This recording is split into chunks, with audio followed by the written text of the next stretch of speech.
All right, so the first thing, what we need to do is go back. If we look at the outline and on the front of your packet, there's it talks about prokaryotes a little bit more, but then we stopped at structure and the model. So I just want to go back and clarify a couple things in here, and then we're going to start with the cell structures, okay?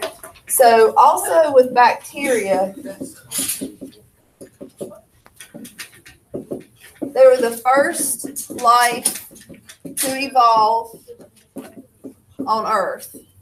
We know that from the fossil record, approximately about 3.8 billion years ago, give or take, a couple 100 million years. But we know it because of what is in the fossil record. So the question is, why in the world does it not say that in creation stories? In the beginning, God created bacteria, or whoever created bacteria, or if it was a Big Bang bacteria. And the main reason was, why do you think? Why did people didn't know anything about bacteria?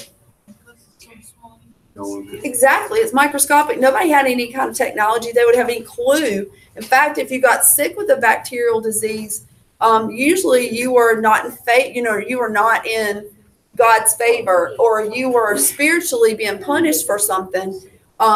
So it was very mysterious and a mystical aspect to it. It wasn't biological at all. So yeah. So how do they know it was tested that long ago? So we do, just because they radioactively, with radioactive isotopes, they can date back to those mats, and that's where they found them. So we know that life evolved in the water, right? So all life evolved in an aquatic environment too, and we know that just because of the type of sediment. These geology people who are way smarter than me know that stuff. But the other part to this is they were anaerobic. So the word anaerobic compared to aerobic, what's the difference? Isn't like It's like a aerobic like movement, so one doesn't move and one does move? You would think so, but none of that is true. Anaerobic actually means without the presence of oxygen. So the first bacteria did not need oxygen because there was no oxygen in the atmosphere. There was no chlorine. There was no photosynthesis. Do what? Is that why everyone breathes really heavy in aerobics? That has nothing to do with it. I'm just wondering. But aero means air, and so if it's anaerobic, then there was zero air in the atmosphere. So these bacteria had to actually be able to thrive in that environment. So we know that's who the first ones were. And then the ecological roles, which was the opening, we know that their main number one role is a decomposer. So we say that it cycles.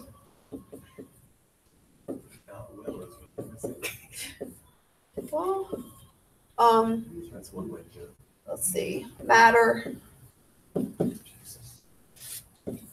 and puts it back to the earth. So we know that you guys learned about the carbon cycle and the nitrogen cycle and the water cycle, and one of those cycles is the bacteria are the major players. Which one is it? Carbon's some, but not the major player. The sun is really the major player in the carbon cycle. The nitrogen cycle. So the nitrogen cycle, they pretty much run the show. So part of that is, so I won't even worry about that. All right, we also said they outcompete other bacteria. So it's a protective role for an organism. We also said they help to aid in digestion of food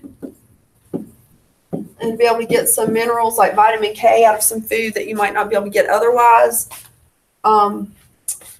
They also can be bioengineered. And I stopped the video to where you couldn't see that, I don't think. What we're going to find out later, we're going to talk about bacteria, that special little plasmid DNA, it can be sucked out of a little bacterial cell all under the microscope. You can take enzymes to cut it like scissors, and you can insert a gene into bacteria that doesn't belong to it. And that gene can allow it to do some pretty incredible things. One is to make insulin for diabetics, or to actually engineer it to eat oil in an oil spill. So I actually have some of that bacteria for a lab. And so you can actually put the bacteria into just some regular oil, look under the microscope, and you can actually see the oil disappear. And the oil's is disappearing because that bacteria is eating it. So, so this is to produce insulin for diabetics, to consume oil in an oil spill.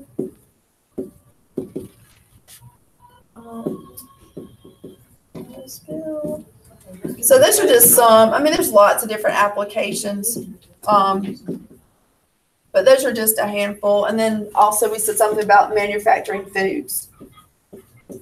So if it has a sour flavor, most likely bacteria helps to make it, not just yogurt, but sour cream and sauerkraut, and there's soy sauce and different cheeses. The pungent kind of smell that you smell most likely came, if not from a fungus like penicillin. For blue cheese, it comes from bacteria. So all of those are involved. All right, so let's look at some of the structures. So cell structures, you can choose any color but a green. So just hold your green out, but anything but a green. We're just going to put it under cell structures because not all these are organelles. Okay, so in your notebook, we're going to write the structure. We're going to start with cell membrane, and we're going to underline it, or you can write it in that color or highlight it in that color. So cell membrane, and I'm going to underline it. I'm going to use yellow for my cell membrane. Okay?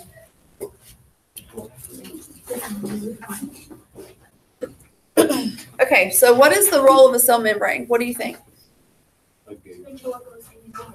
Right, so it is what I've called the bouncer at a club, a guard at a gate. They're going to check ID and make sure you should come in, or they're going to kick you out if you don't belong.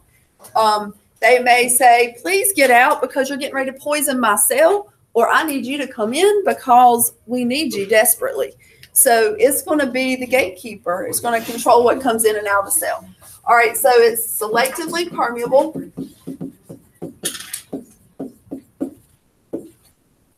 Outer protective boundary.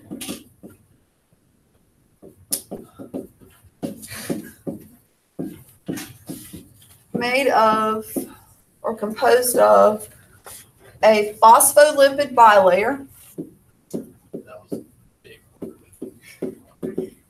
and a phospholipid is what's hanging up there from the ceiling. So how many layers of phospholipid does the cell membrane, or is it made of? Phospholipid bilayer. Two, right. So 2 layers of that and protein. Has the proteins actually interdispersed. This is called the fluid mosaic model of the cell. Now, I'm not going to go into it any more than that because we'll come back to the cell membrane when we talk about transport later in the week. But do y'all know what a mosaic is? Like what kind of art, or like tile mosaic? You know what I'm talking about? What that is? Yeah, like when they take it's the glass. It can be broken glass that you arrange to make a picture, like or church windows. Right. So what it looks like is it means it's fluid because those lipids are kind of like you holding a balloon, like a bunch of balloons. And as you walk with the balloons, they kind of bounce among each other. You know what I'm saying? They're not floating away because you're holding on to them, but they kind of move like this. Your cell membrane lipids are doing that right now, and you can't see it. They actually are shifting and moving, and then there's these proteins that are stuck in there and interdispersed. So it looks kind of like a mosaic if you look down on top of it. So it's fluid mosaic model. And we'll elaborate more a little bit later. But at least we'll leave it at that. We'll actually draw it in your notes and all that stuff. Okay, so it is selectively permeable. So now let's highlight it. So we take that color and we're going to highlight it on all 5 of these structures. Okay, now this is not a take 1,000 minutes because it's an art project. That's not what this is about. So it's like, don't do it really messy, but also don't take 1,000 minutes on one cell. So, Don't pick green. so come up here, find cell membrane, find the same color, and this is our code. Okay? All right, so we have protist, there's 3 protists. And then we have an animal cell and a plant cell. Now, are these all, they're all unicellular, right? That is the body, and it is one little cell, but that's its whole little organism. And then these are both multicellular organisms, so this would only be one type of cell, okay? So how can you tell a difference between a plant cell and an animal cell just by glancing at it? Shape, probably the first thing I look at is I say, oh, box versus circle. So it is, usually it's square or it's rectangular. And then also you said, what was the other thing? Cell wall. You see that cell wall. And then you're going to look further and there's some other structures, but good enough. So let's do the cell membrane. So this is on the outside of all 3 of these. Here's the euglena. Here's the paramecium. It's kind of a cool thing. All these are still considered, they all actually can move, all 3 of these, and they're in any pond in Davidson County once it's warm enough. They're all considered types of plankton. But they're more animal-like because they can move around. So they all have a cell membrane, no cell wall on those. And then the animal cell, stop at the plant cell, don't do it yet. But the animal cell is just this outer boundary. So when you feel your skin, you're feeling really your little cell membranes. Yeah. So it's nice and soft and not hard like a stick.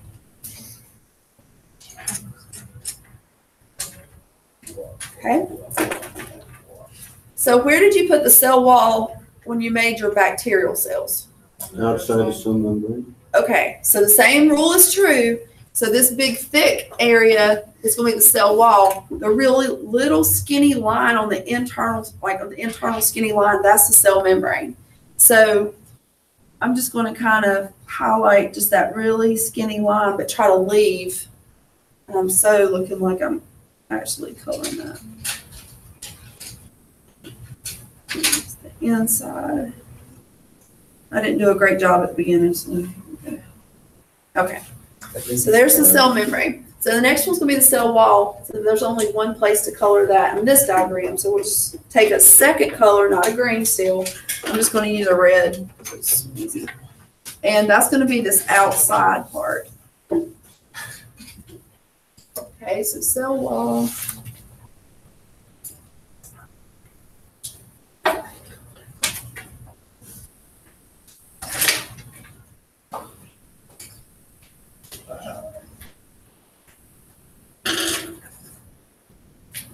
I'm looking a little orange on that side. Okay.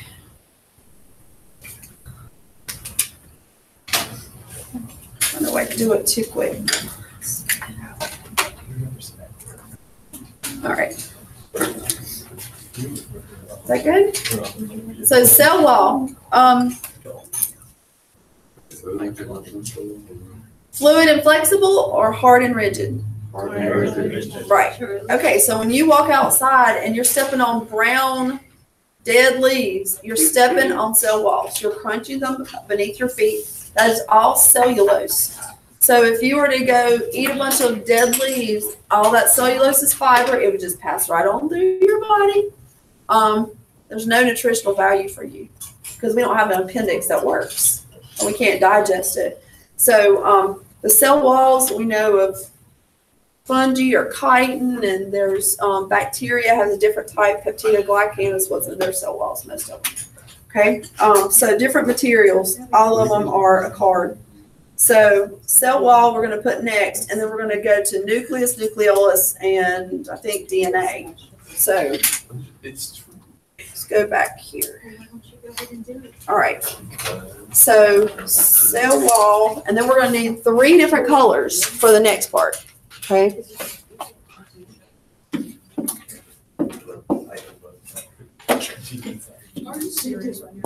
All right. So cell wall. So cell wall is the outer rigid barrier of plant fungi, bacteria, and algal cells. Okay. So plant cells, we know it's made of cellulose, and fungi, chitin, bacteria, peptidoglycan, which we're going to come back to that word in a second, and algae cellulose. Okay. So what type of organic molecule is that? Cellulose? Carbohydrates. Right. Okay, remember it's a polysaccharide, it's a carb. Okay, how about chitin?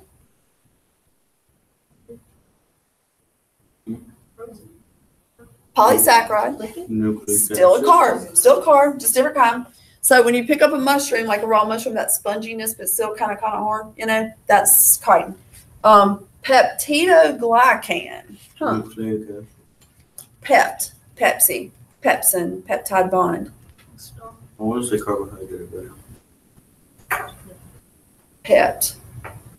lipid? Protein. So peptide bonds hold amino acids together. We're gonna find out. So that's protein. But look, what is glucose, carbs. So this was actually a combo. It's a protein carb combo, kind of matrix. And then we have cellulose again. So they all are either, for the most part, that was part. If you chose on your test to defend carbs, most everybody got the glucose components as a source of quick energy, but that was the part that was left off by more people than not. It's a structural component of cell walls, and so that's that. All right, now you need 3 colors. Okay, so you need one for nucleus, and then there's 2 things inside the nucleus. There's a little ball-looking thing, which is the nucleolus, and then there's all this stringy-looking kind of DNA, and that'll be something else. Yeah, do what now? No green. Okay. All right, so nucleus, I'm going to use a blue. And nucleolus, I'm putting these beneath it because these things are found within the nucleus. So I'm just going to make it black, and then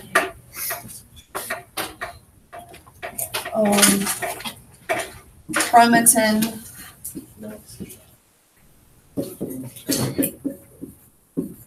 I'm going to make pink.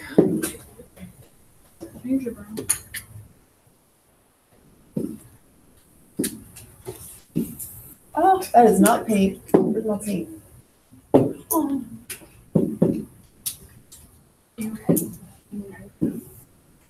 Okay.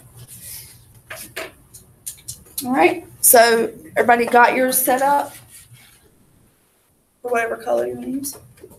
Okay. So the nucleus. What do we know about the nucleus of a eukaryotic cell? It's the control center. It's the boss. It's the control center. You're right. And the only reason it is the boss is because it holds like the holy grail, which is your DNA. So the boss or control center of the cell of the eukaryotic cell. Okay, so it houses the DNA. Now I'm going to go ahead and put two processes that won't mean a whole lot right now, but they will later. Go ahead and front load it now. It's the site of DNA replication where you make more DNA, which makes sense because that's where the DNA is. And also, RNA is made from DNA. So that's where RNA is made too. So site of DNA replication and RNA transcription. That's making RNA from DNA's instructions. And to be honest, we'll throw it out there now for you to try to start learning, but you'll have to know it in a couple units from now. So it's just, if you learn it now, your job will be easier later. Okay. So that's the DNA. So the nucleolus actually makes ribosomes. Pretty simple. So that's its function. Makes ribosomes. So it's a ribosome factory. from our RNA. There's three different kinds of RNA. There's T, M, and R. So it's mainly, that's what RNA is used to make ribosomes. And then the last one is DNA. And chromatin is a new way of writing, we see chromosomes, but chromatin is what I call the oodles and noodles of DNA. When you look at oodles and noodles, you see all that squiggly stuff. And so this is the squiggly double helix form of DNA. It is like, yeah, it's like ramen noodles. So it's like this, double helix form of DNA, spaghetti like stringy DNA. So this is called the uncondensed double helix form of DNA.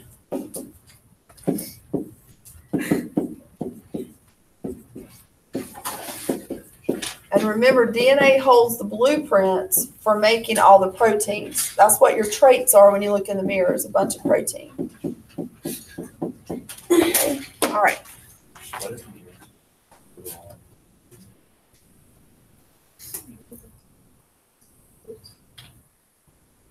Okay. All right, so now let's go. This is going to take a little bit longer because we're going to have to, it's not like a big swoosh. So we'll have to look at each one of them and make sure we get all three parts. Yeah. So we have cell membrane so far. We have a cell wall and a plant cell.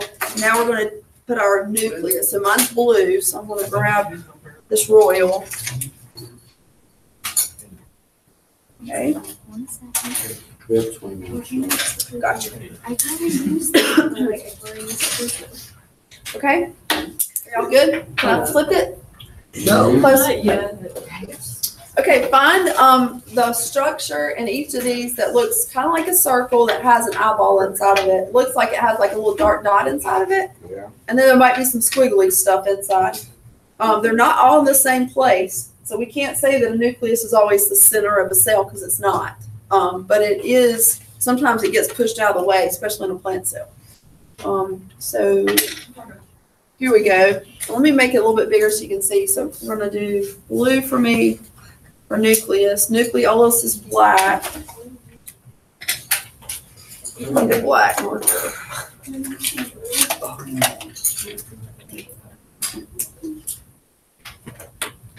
And pink. Or chromatin. Okay. I just called that on its own color. Wait, I could have used orange. Okay. All right. So what we're going to do is not color the whole nucleus, the solid color. We're just going to outline the nuclear. It's actually called the nuclear envelope.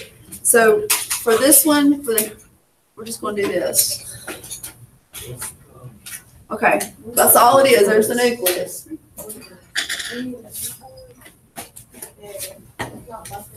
All right. There's the nucleus of the paramecium. It's not the star-looking things. And then the amoeba one is a little more inconspicuous. So it's that right up here. Okay. Now the animal cell is pretty obvious. You can see that one it's a lot bigger too. And then plant cell. It's right there. Okay.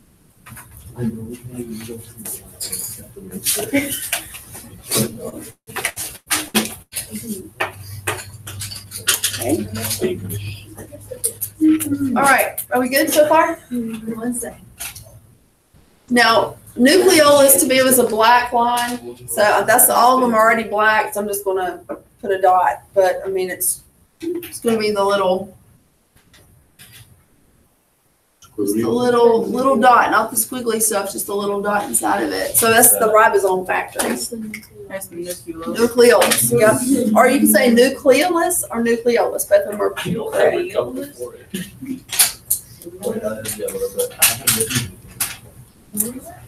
All right. Now the chromatin's my squiggly pink stuff. So that's the little squiggles.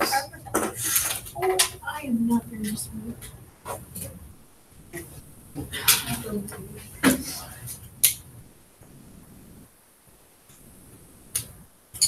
Okay. I'm having to pretty much highlight it, not really draw it out, but it is what it is. Yeah.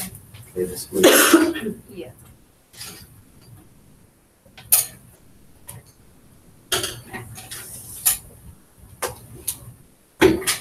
Okay?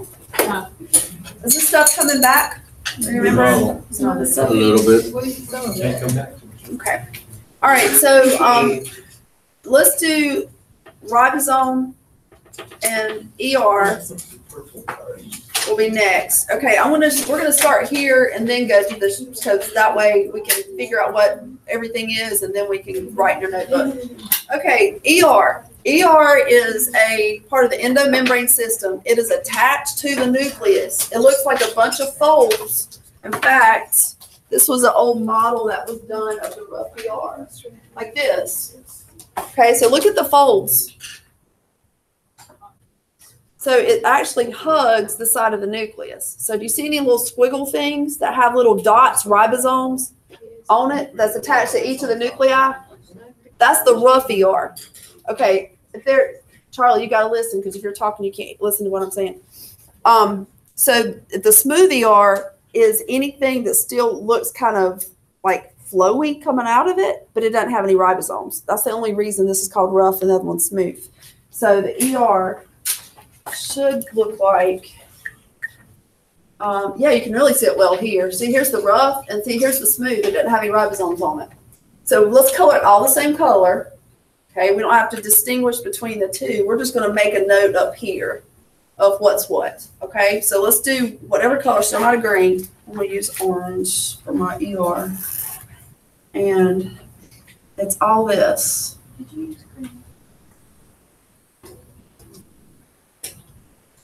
You kind of color over the ribosomes. What's that? And I need something for my ribosomes.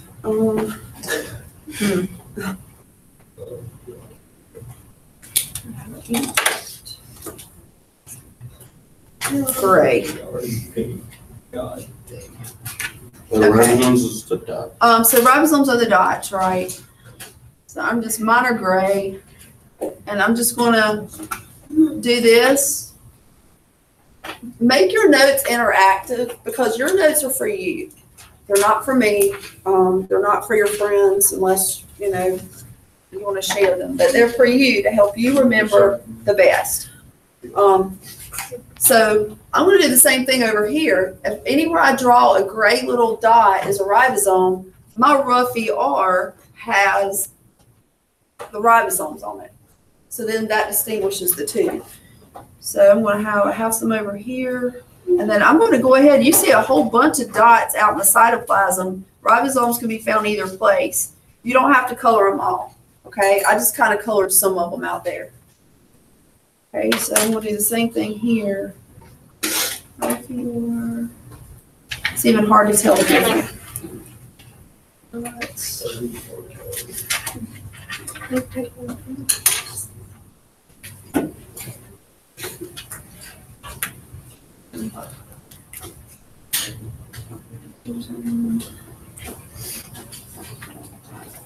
Yes, we'll find out.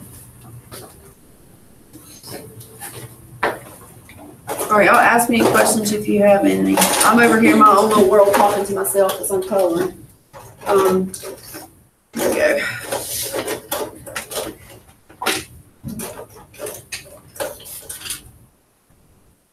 So the ER is considered a highway.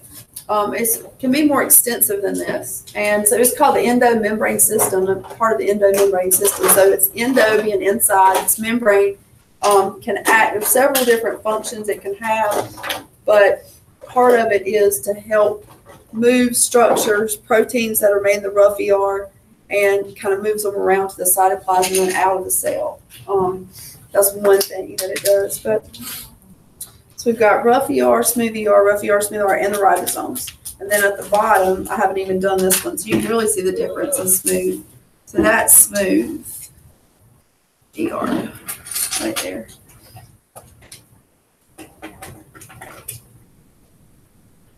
Most of the time, the rough ER is closer to the nucleus, but they've got it, appears to be both ways.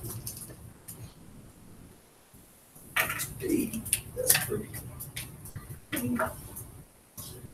All these.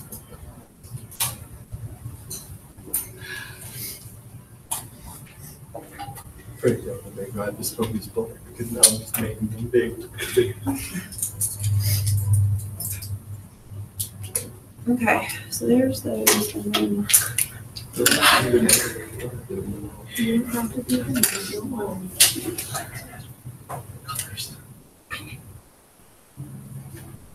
That's a lot of practice. okay, whew, a lot. Then we just switch around. Anybody needs any specific colors?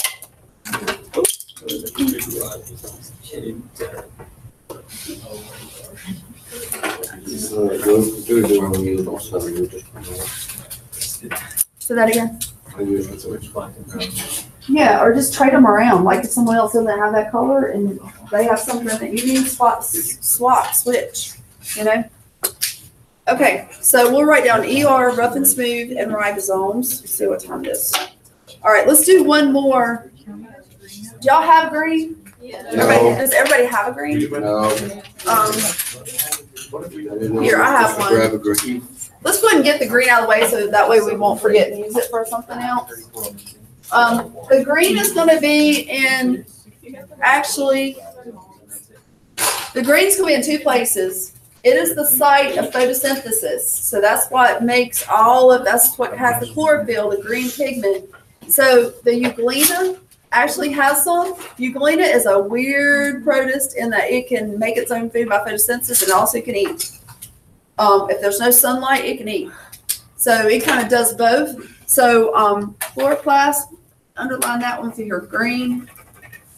And it's going to be these right here that look like little watermelons that look like they have stripes on them, but they don't have a wavy line. Not any that have a wavy line, but they have like little stripes. I see one right there. I actually only see one. I think there's only one. It's going to be, all right, so it's this one here. I can barely see that. Let me make this a little bit. Okay, there's one. And then go to the plant cell. Should be the only other place that has one. So here's one. So just think of them as green watermelons. There's how many different ones do you see in the plant cell? I think there is 3 actually. Let's see. Yeah. Just don't do the ones that look like have little squiggles in them. So is the line that's in the Gorilla different? The one that looks like the circle? Wait, what were we supposed to do? That one, Yeah. that's considered an eye spot. That's how it detects light. We have. That's an eye spot's like if you close your eyes, you can detect light, you just can't see objects. So that's how it knows where to go. All right. I'm just gonna go. Yeah. Okay, so we'll finish the whole coloring bit. Any of it, you'll know what colors you haven't used, or you can kind of look around and see which ones. We can finish that tomorrow. Let's finish the note part though now. We can knock it out. And then we'll almost knock it out. Okay, so we need rough ER, smooth ER. Ribosomes and chloroplasts.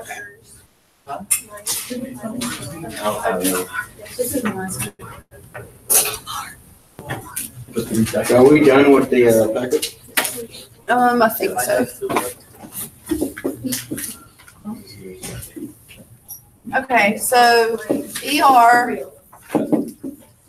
endoplasmic reticulum. You can go home and press your folks if they ask you, because you know your parents probably hound you about, what'd you learn at school today? Nothing. Yes. Or do you have any homework? No. Or and so just give them a bone, toss them a bone and say, oh yeah, we learned about endoplasmic reticulum. Do you know about that? And then they'll leave you alone. So endoplasmic reticulum. Okay. All right, so this is an endomembrane cellular highway.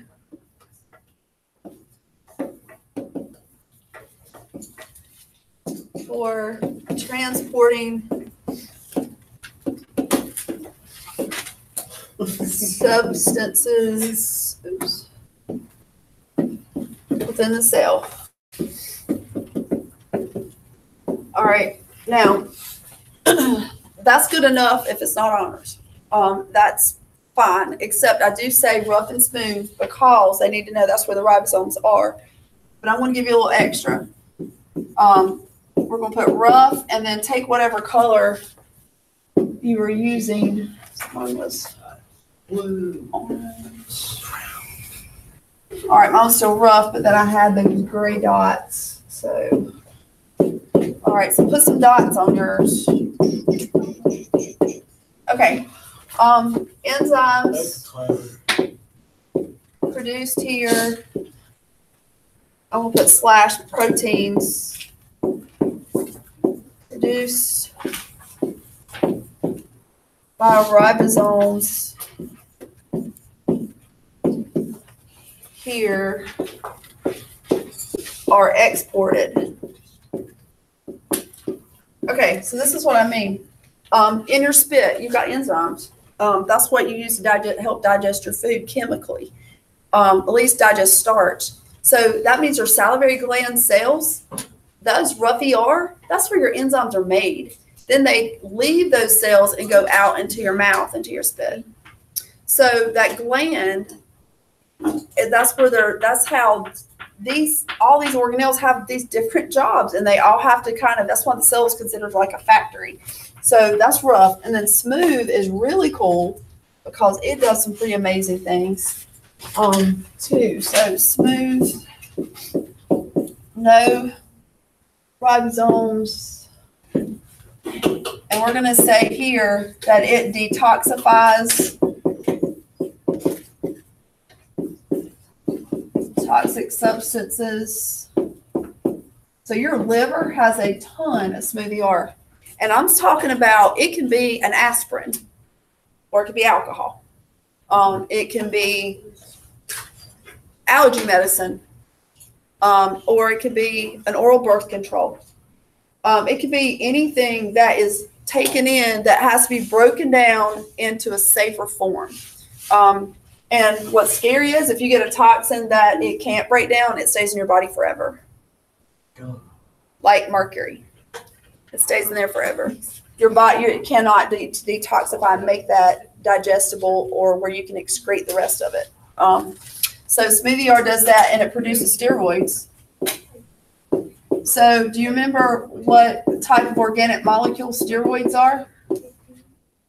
Yeah. So it makes sex hormones. So your testes, those cells have a bunch of Smoothie R. Or your ovaries, they have a bunch of Smoothie R. So it produces steroids. I'm going to put like sex hormones. Adrenaline will be another one. So sex hormones. Okay. And then we'll leave chloroplast for tomorrow. But let's write it in your notes so that way you can underline it and you don't have to pick it up that color again. So let's just write the rest of them and then we might be done. So we have ribosomes. We don't need a lot of space for that. And chloroplast.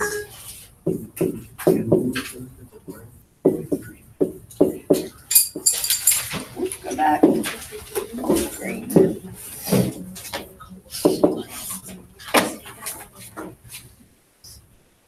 Okay. All right, so let's leave it at that. Now, what I want you to be thinking about, though, because we have Golgi and mitochondria and a couple others left, but be thinking about your top 3 organelles that you would want to sign up for to make a skit to act out an analogy of your organelles as something, okay? But we still have a few more to go, but be thinking about it. Like the cell membrane, just like the guard etiquette. I'm gonna do the cell wall, the nucleus, and Yeah, you'll have a small group, so I think we'll have like 7 skits. I'm gonna have so much fun from the cell wall because then I get to start bring one of the problems.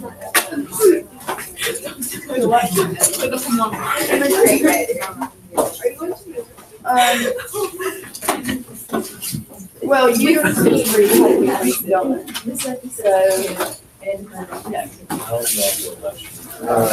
And it let me reset it just right off. So that was, I had never done that before. So I'm glad it did. Sorry.